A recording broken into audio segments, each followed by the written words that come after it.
your favorite scary movie? I'm not sure it's going to reinvent it to the level that the original did in that way, but I think it's original in the sense that it's taking a look at the way this generation is. This, people at this time, it's very different than even 10 years ago, 15 years ago. The way that technology is and social networking and all of that has changed so much that our film takes a look at that. Definitely. I think that, most of the horror movies out these days are all about the blood and the gore, and this movie, Scream, it's like there's more of a story and there's more weight to it, and it's more of like this mystery, which I love. I'm not sure it will reinvent it the way the first one did, because that was so fresh, but it definitely reignites this franchise, and it has a lot of similarities to the first one, but there's been a 10-year span, so there's been a lot of other horror films, a lot of technology that it all plays with in its humor. Yes. I mean, Scream in and of itself stands pretty strongly.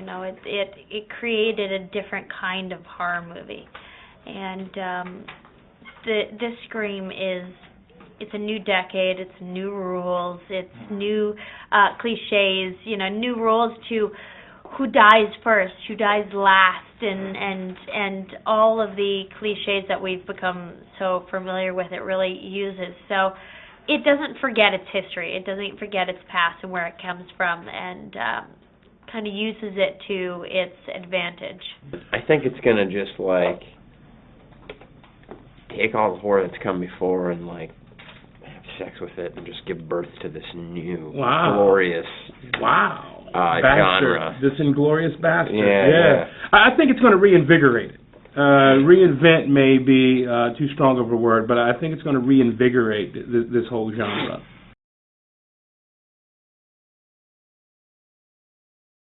Yeah, well, I do think that's it. It's the technology of today. I think that's shifted a lot. I think it's also, the mentality of fame for a quick buck without any talent. And, we take a look at that, reality television and the mentality of people today sort of wanting to make a lot of money without a whole lot of work. We take a look at that as well. The key thing about it is the ability of anybody, any kid, to make themselves kind of a national, international figure if they wish to, if they want to do, an extreme enough thing. So that is part of it, just the presence of these new networks that give, in a sense, a lot of power to just about anybody.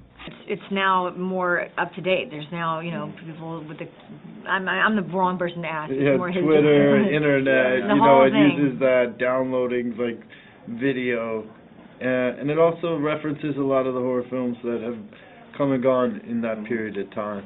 Yeah. But it still is very similar to the first one, because what Wes likes to do is he sets up these rules that that this always happens in your typical horror film, and then he breaks them immediately. So you're kind of, you think you can relax, but no, you can't.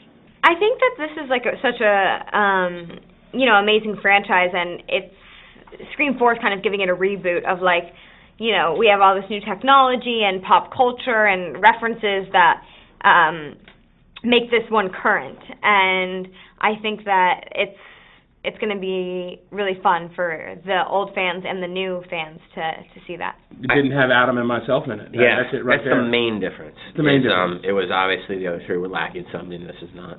Also, I think that with the internet and what have you, obviously the internet's been around, but I think this one has gotten a lot more digital, and the killer is intent on rebroadcasting his killings and filming it. So that's new. That's Scream 2.0, if you will.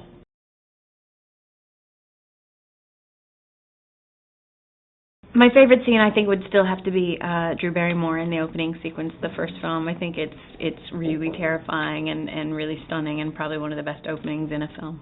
I would say the opening of the first Scream was my favorite opening of a movie. You would never expect Drew Barrymore, a big star, to be in an opening of a film and get killed right away. So I would say that's my favorite one of that one, and then my memory doesn't serve me. I agree with that. I still love the Drew Barrymore opening scene. I think nothing beats that. It's so good.